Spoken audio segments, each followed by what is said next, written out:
Good morning, everyone. It's great to see so many people here this morning. I'm Karen Frederick. I'm the Vice Chair of the Board of the Greater Lowell Community Foundation, and I have the easiest job this morning, and that's to welcome everyone on behalf of our Chair, Chet Zablak, who is not able to be here today. And I want to thank Chet and Enterprise Bank, Jack Clancy, George Duncan for allowing us to use this beautiful space for this event. Because they are so generous with their venues, and really is a nice place to hold an event like this.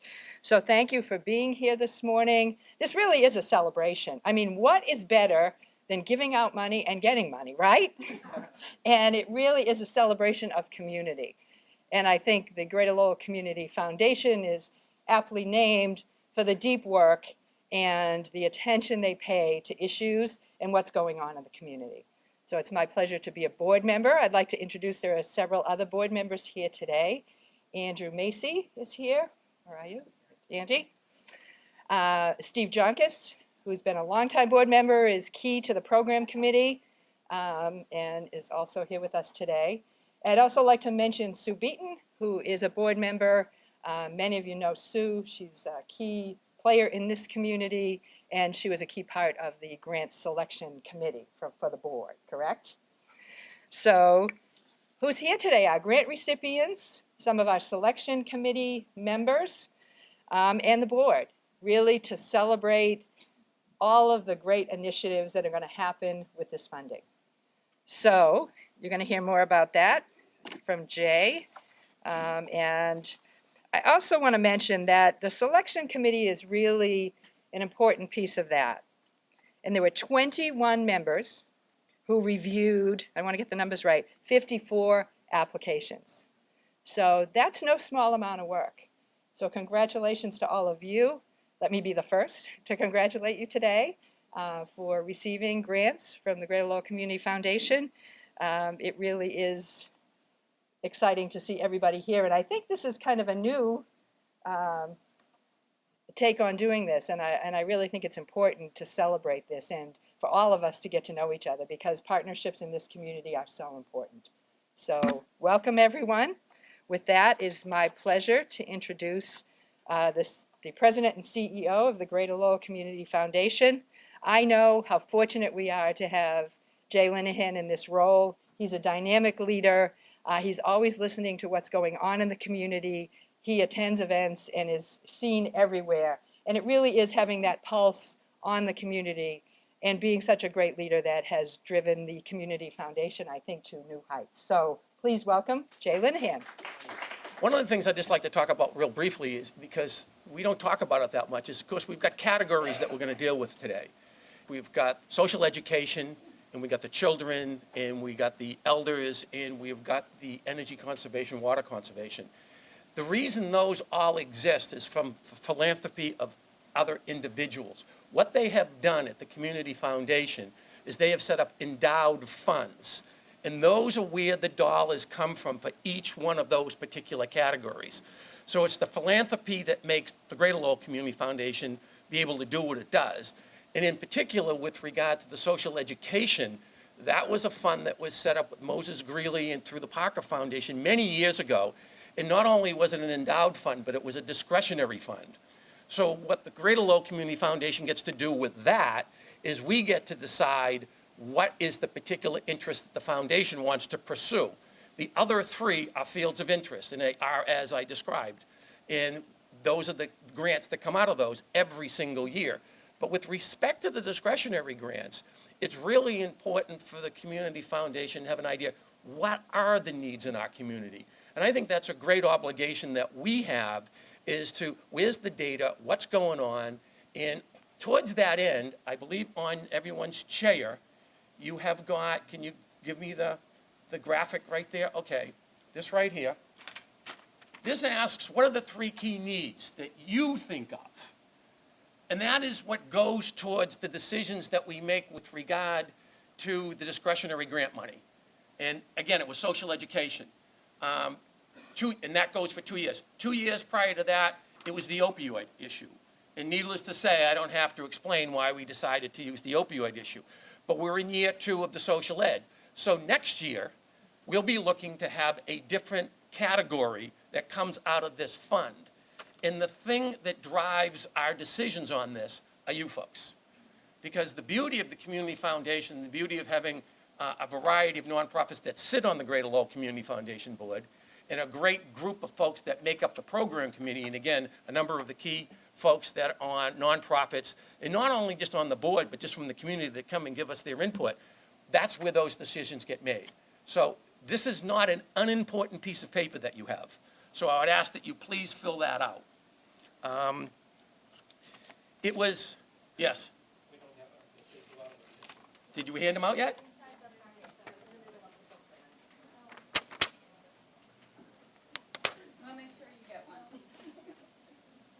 So I am glad you are paying attention to the form you need to fill out. Thank you very much. The Community Foundation is some 21 years old. And the first year that this happened, we gave out $25,000 to 16 nonprofits. Today, we're going to give out $140,000 to 21 nonprofits. Those are all increases year over year over year over year. So we are thrilled to be able to do that. And in the discretionary space of what I've just talked about, in the course of a year, we do twice that amount. We do it in a variety of other ways as well. And of course, we're very thrilled to be able to do that. The last, what was the end of, as we just closed our books on 12/31/2019, for the first time in the history, we went north of $40 million, $42 million in the foundation. So I'm really thrilled that that's the case. And needless to say, I keep a close eye on the market because that has a lot to do with what we do. But it's that economic prosperity that drives what we do. And so I want to thank everybody all for that. One of the key things we do, and a lot of the nonprofits, and several of them in the room participate in this, is we are the investment vehicle for nonprofits. So a lot of nonprofits say, we don't want to do this stuff.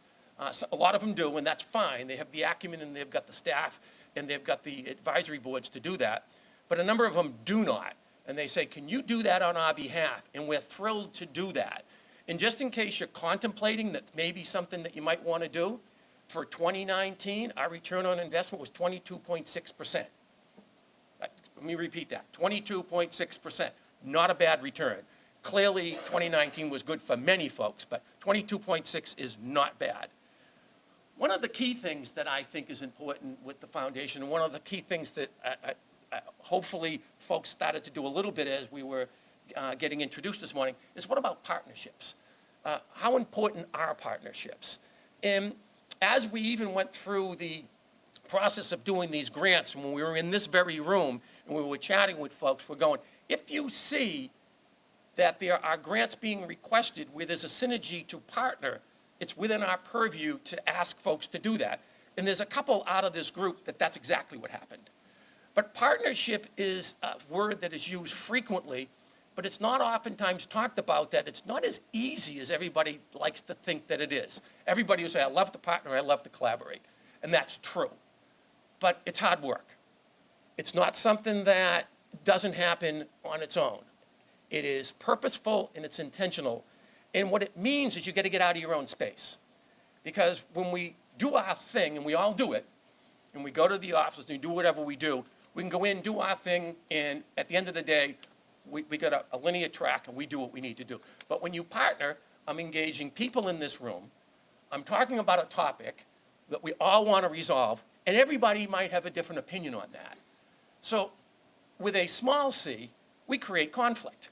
But I think that's great because the conflict comes to a consensus and a decision as to where we go. And one of the things I'd love to see come out of here this morning, I know many people in this room know each other, but I know a number of people don't. And one of the things I want you to do when we announce the grants, I'm going to ask people to stand up, and I'm going to ask you to just say who you are. But I also want the other folks around the room, when they're listening to that and hearing that and going, that's somebody I need to talk to. I don't know much about what they do.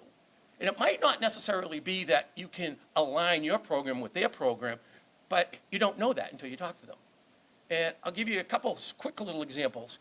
There's a homeless project that we embarked on in this city not that long ago, and it'll have a year anniversary in March. And what was the most amazing thing that happened when the city manager called a lot of the players together, and Karen Frederick was instrumental in all of that, but the city manager was the key driver of that. Got 25 people in a room to talk about homelessness. And you would think that everyone's going to have a sense as to what's going on. The 25 people didn't know each other. You do this, you do that. There's a lot more that came out of what happened in that room that day. But if we stopped right there, right then, and the only thing that came out of it was people got to know each other and learn what each other's done, that in and of itself would have been a success. So keep that in the back of your mind as we go through this morning, and as you leave here today, is whose name can I take away today to follow up with tomorrow? One of the other things, and Karen already did that, was she did a shout out for the staff. I'm going to do a shout out of the staff specifically. And as far as Karen had mentioned, this was the first time that this program happened. So I want to thank Jennifer Arati for that. Jennifer is our Vice President of Program Marketing, so thank you, Jennifer, for putting this all together. And then the whole grants piece itself, where's Fatima? I told her she was going to have a key speaking spot here today, and so she hid in the back. But Fatima Palermo, please stand up, Fatima, so we can see you. And Janine Naka, who's standing in the back. Janine, make sure all the numbers add up for all of this. Nobody would be getting any money here today if it wasn't for Janine. So applaud Janine, please. Sharon, Kim, and Lisa Wills were over there standing there. Putting anything together, as you know, takes time and effort. And those folks were fabulous with doing this. And last but by no means least, Howard's hiding in here somewhere. Where is he? He's over there. Yeah, he's absolutely hiding over in the corner. And he's our Vice President for Philanthropy. So it is absolutely a team approach. And so I'm really, really thrilled to have that team. So I want to applaud all of that.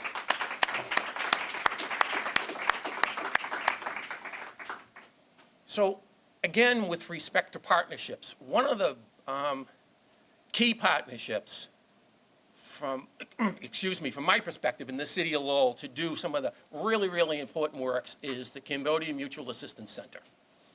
And I'm pleased to have one of my good partners and one of my good friends here to speak this morning. And anybody who doesn't know him doesn't realize, one, it's so indicative of where you've been as to dictate as to where you go. Savannah's got a very interesting past that I'm not going to get into, but he's an amazing individual who has overcome significant obstacles to get to where he is today. And he's been at the CMAA for some 6 years, and he has just done amazing work. I'm pleased to know him in the capacity that I've been at, because I've been at this job for 4 years. But a true champion of everybody in the Lowell with regard to diversity and inclusion, and clearly a key piece of our community is the Cambodian community. It is with great pleasure that I invite my friend and partner, Savannah Pope. I think it's really nice to be able to look at a friend at a podium and say something very warm and kind of you at the beginning of a cold, sleet, snowy day. So thanks for heating things up. I would like to take this opportunity to congratulate those in the room today that received funding from the Greater Lowell Community Foundation. We all know the challenges that comes with fundraising for our beloved organizations. But what makes this experience a bit less stressful is knowing that community foundations like the GLCF are committed and ready to provide assistance to projects and programs that are changing lives. I know that Jay talked and thanked his staff already, but I actually want to do it myself too, so if you're okay with that. I want to thank you, Jay, Fatima, Janine, Howard, and the newest staff in front of mine, Jennifer Radia, for committing not just your personal lives, but your expertise and knowledge to the Greater Lowell Community Foundation so that we all together can change the lives in our community. So thank you all for your time in the organization as well. CMAA was founded by Michael Benho and a few community leaders in 1984. The CMA was created to help resettle refugees from Cambodia in Lowell, Massachusetts. It was only 5 years after the end of the 1974 and 1975 reign of the Khmer Rouge regime, who tortured and murdered over 2 million people, a quarter of Cambodians' population at that time. Throughout the 35 years, CMA has provided many, many services, even until today. Even though we've been around for 35 years, some of the struggles still exist in the Cambodian community.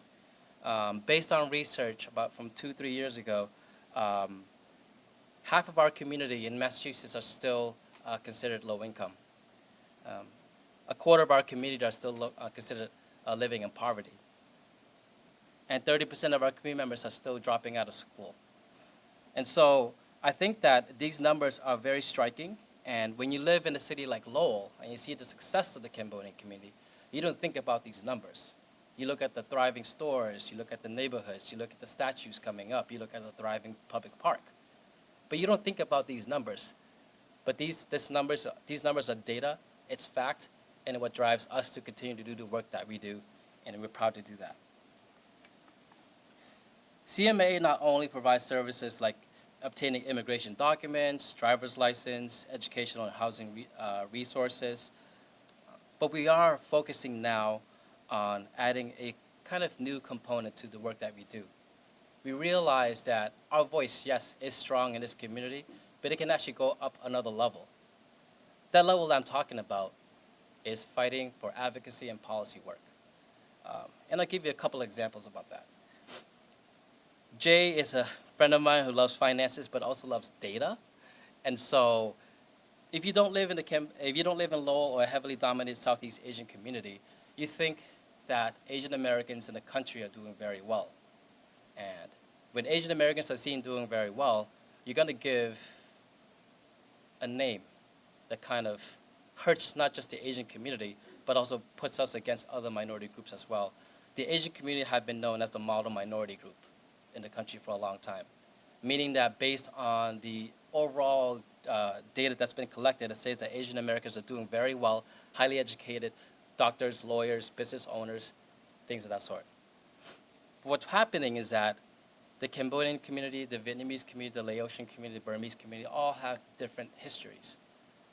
And so we came from war-torn countries that not only where, for example, the Cambodian community, where educated folks were killed because they were wearing glasses or because they were involved in government situations, we lose and fall back in the educational achievement and the workforce achievement level.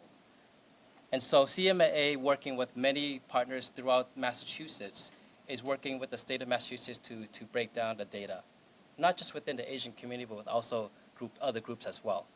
We've been able to work with the Black and Latino Caucus State House to make sure that they endorse this bill to say that, hey, let's break these numbers down with our different agencies, and let's say that these are the true numbers that reflect these communities, and let's make sure that the state funds these monies to these groups that need it the most.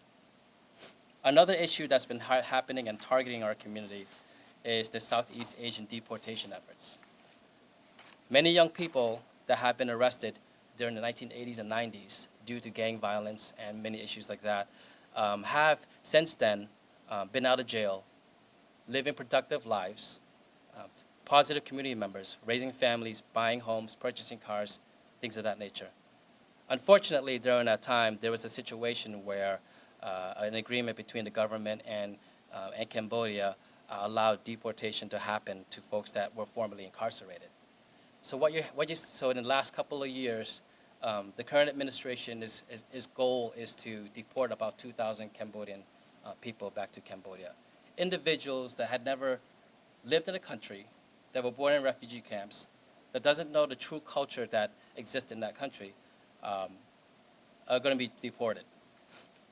And so what happens when individuals are getting deported is that they don't have they break families apart. Children watch their fathers fly away in planes to a land that they have no recognition of. And unfortunately, there have been stories where deportees have committed suicide because they just don't understand the conditions in living in Cambodia. So CMAA and many other partners within Massachusetts, but also nationally as well, are creating spaces where we bring the Southeast Asian deportation effort up to the forefront. We want to make sure that when people are getting deported or on the list to get deported, that we as an agency are trying to be out there to make sure that that we try to keep their families together as much as possible. And of course, local elections is one thing, and then and of course the Census 2020 is a big thing. As we all know, Massachusetts is only getting about $16 billion, and how do we get more money? And we need to get as accurate number and have as many people counted as possible. Last year, CMAA was a proud recipient of the Discretionary Fund through the foundation. Thank you, the GLCF, for that. They funded our after-school program. What I love about this city is that many cultures work hard to retain and hold on to the meaning of the identity of who they are and their ancestors. The Irish community, the Greek community, the Latinx community, and many more, they celebrate and share their richness of their history, personal stories, success, and challenges. Lowell is unique as it is a canvas for all these different cultures to thrive and coexist with one another. The $5,000 grant we received allowed us to connect 30 youth, 7 to 14 years old, with their culture through dance, history, language, and music. The program provided funds to hire a master musician to teach instruments from the Khmer community that have existed for centuries. It also provided resources for much-needed supplies where young people can express their feelings through art. It also helped fund a teacher to teach a complex language to a generation that probably don't even care about it. Thank you for providing these much-needed funds so that our 30 youth from the community not only has an activity to do after school, but is in a space to socialize, make new friends, while learning about a culture that their parents and ancestors are proud of. We also had the opportunity to start an agency fund. That was awesome. I mean, I think since 1984, CMA has never provided a scholarship opportunity to our community. And when we were able to open this, to open an endowment fund, we're now able to send 1 or 2 young people to college with some money in their pocket. We all know that young people nowadays, it's really hard to get funds to get you to where you want to go. But we also want to make sure that we celebrate the hard work that these young people are putting into the educational experience. And so CMAA has 3 youth programs that we run yearly. And one of the programs is the Young Professionals program, where we connect high school students to different mentors and previous young professionals in the community. We are also proud to say that in the last 4 years, 2 of the youth in our program received the Paul Songer Scholarship, which is a full ride to UMass Lowell. Both young women from the community, both in the science and engineering department, which is amazing to see. This scholarship fund is an extra step to make sure that the young people that we are serving from our community is able to go to an educational experience to expand their knowledge and to continue to come back and work in the city of Lowell or many other communities that want them. Last thing I want to land on is that the foundation is an amazing resource.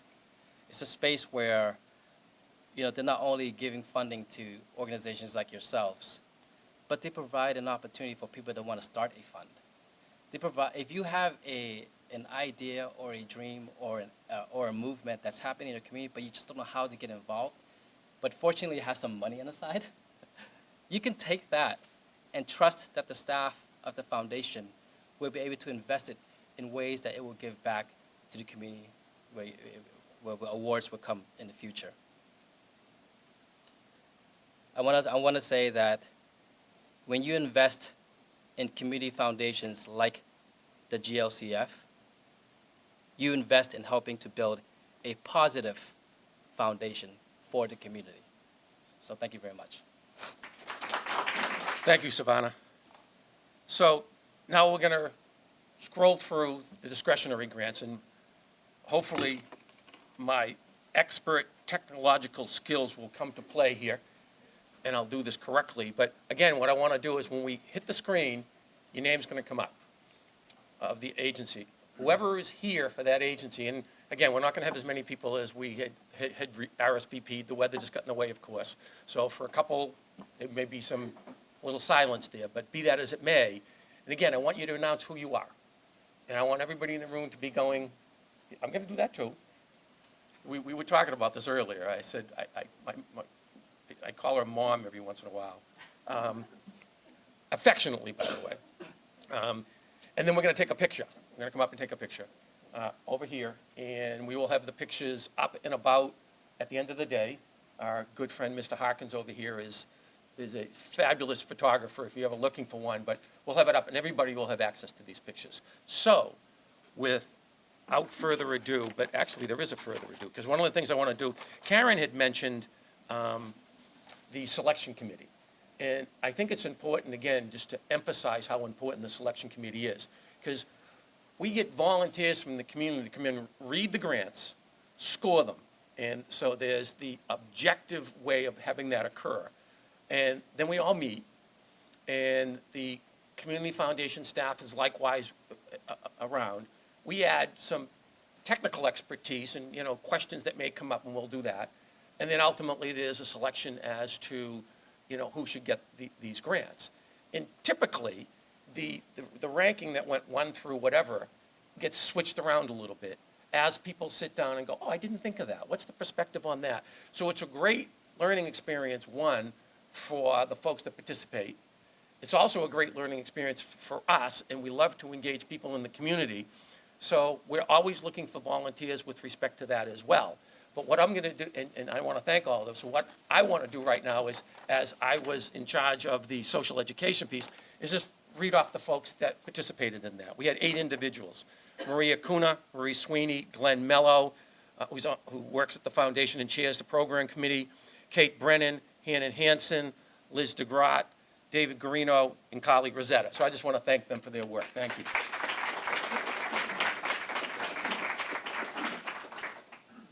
Social education. Social education was, again, that came out of the program committee. And education is a major piece of what the Community Foundation does. In the course of a year, anywhere between $500,000 and $600,000 is awarded in scholarship grants. And so education has always been a key focus. And many of our donors are very interested in education. And we were talking about, well, what are the needs in the community? And again, it gets back to the program community, it gets back to those forms. And it was like, lots of people don't fund this stuff. And that's how this came. And this is a lot of like civic engagement, social justice type things, leadership, mentorship, and there's a variety of different grants here that we were really thrilled to do. And again, that was the result of feedback from individuals in the community. So, first, International Institute. Lowell Parks and Conservation Trust. I know that Jane Calvin is not here. Youth Leaders in Climate Action. $7,500, a great partner in the city of Lowell. Merrimack Valley Housing Partnership, Project Genesis Home Buyer Training, a great partner in the city of Lowell. Happy to award $15,000 to them. Mill City Grows, Food Justice Squad, Youth Education and Engagement at the Urban Farm, $15,000. Playworks Team Up Program in Lowell, $5,000. Project Learn, Portrait of a Graduate.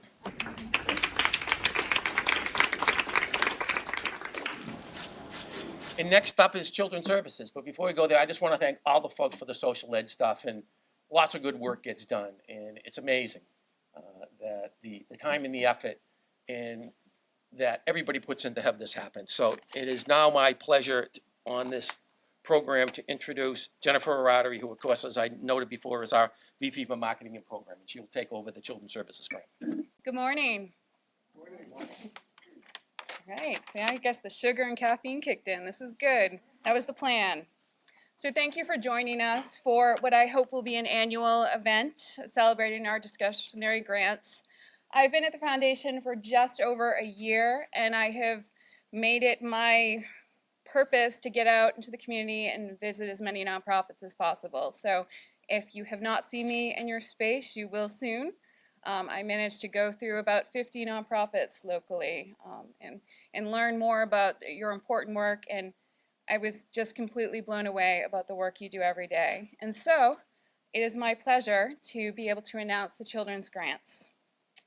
I want to share the names of the individuals that were on the selection committee for the children's grants: Suzanne Frechette, Chris Lopez, Jennifer Myers, Kelly Pruill, Kate Blount, Mary Beth Foster, Kate Hansen Foster.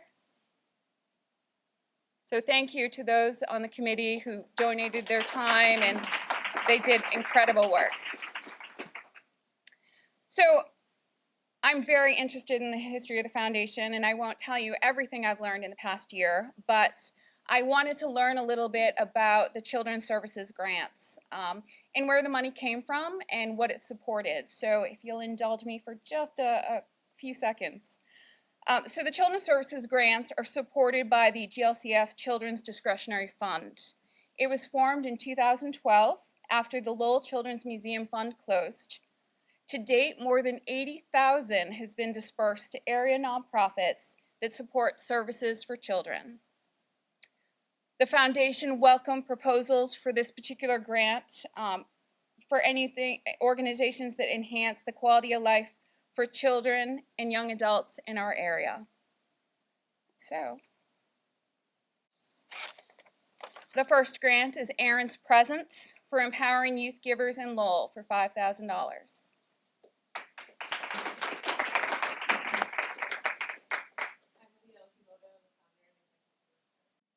Next is Budget Buddies for Girls Life for $5,000. Next is On the Move for personalized book donations for Lowell for elementary school students for $2,500. So I'm going to pass it over to my colleague, Howard Amadon. One side note I'll put in, it's a fascinating, if you haven't done the grant process, even those of you who are grantees, it's a fascinating process. The conversations at the tables were really interesting, and I had a particularly vibrant and live group. We went past our time.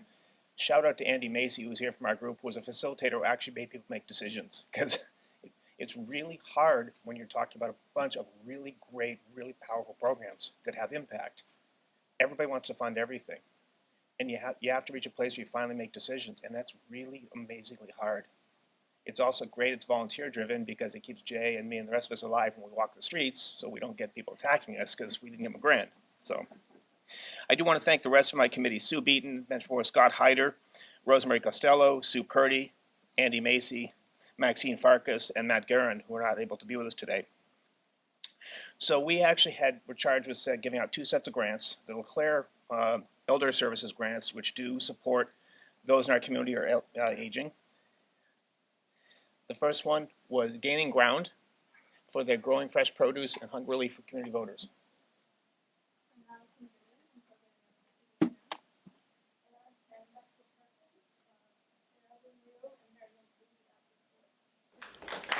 Our next grant went to Lowell Council on Aging for the Kamai Senior Outreach Program. We also awarded the Mass Alliance of Portuguese Speakers for their Immigrant and Health Services Program here at Lowell. Merrimack Valley Food Bank for their mobile pantry. I'm pretty sure they're not here today. And the Power of Flowers project for the individual bouquet deliveries and flower therapy workshops. And the title of this doesn't tell you nearly what this does. Seek them out afterwards and ask. It's interesting. And our last grant in this category went to Project Citizenship for the Citizenship for Elders in Greater Lowell program. We have one more in this category, which is to the open pantry for the Greater Lowell Food Pantry. Jeff, come on down. The other set of grants we awarded around another critically important issue here, particularly in this area, which are water resources. Obviously, water has meant so much to Lowell, both as an economic engine, as a recreation, as a way of life, and as a key to life. So the grants we gave are very important. The Nashua River Watershed Association for water quality monitoring and for improved recreation and aquatic weed control. And our final grant in this category went to Oars Inc., which is getting to swimmable, tracking bacteria pollution in the lower Concord River. Well, that's it for the grants that we have today. I'll get over here. All right. I'm glad you're sitting there. When we get back in the office, we have to talk. But thank you all. I mean, Howard mentioned it a little bit too, and let me mention it as well. I wish we had 10 times what we give away here today. And because the work that everybody does here is amazing. The getting to know the nonprofits and how they do what they do with what they have to get it done is a miracle every single day. So to all of you for what you do, thank you so much. And to the folks that make this possible, many of which are not in this room, and of course those are the folks who give us the dollars so we can do this. I have grateful thanks for them all the time. And that's the work we need to do. And some folks will go, well, the fun part's giving out the money and the hard part's raising the money. No, it's both fun. It's fun on both sides of the ledger. Because the thing that I get to do is talk to the folks to say that, would you support these efforts? And if you just think of what we just went through here, just think of that, just for a minute. The variety of different nonprofits in this room and the dollars that just went out the door and the things that are going to happen as a result of that. That's amazing. And I get to tell that story. I get to go to people and say, by the way, would you be interested in supporting this? And more often than not, they go, absolutely. And more often than not, they say the same thing I just said. I wish I had more to give. So thank you all for what you do. Again, please do not forget to fill those things in. And as our gentleman in the back said, he's got his check. We know all the banks around here, so we can take that back. Doesn't matter whether you cash it or not. I know them all, of course. So, and then again, we're going to be here for a little while, as long as you want to be here. We've actually got the room till 12 o'clock. So if you've got the time, take the time and make the connections that I talked about at the beginning. Because opportunities like this, we don't always get. When Jennifer and I were chatting about doing this, I was thinking, I was going, what a great group of folks we're going to have in the room today that do fabulous work. And we're going to have a great event. Clearly, we gave out money to folks and we're really, really happy. But I'm going, what else can we accomplish when we get this type of talent in the room? And I think it's connections. I think it's the networking. Because we're all going to go about what we do. And the next time this group gets together again, who knows? So please take great advantage of that. So thank you very much for what you do. Thank you for filling out and being part of the input for us when we do some of our discretionary grants this time next year. And thank you for hanging, because we're going to take a picture as well in front of this right here.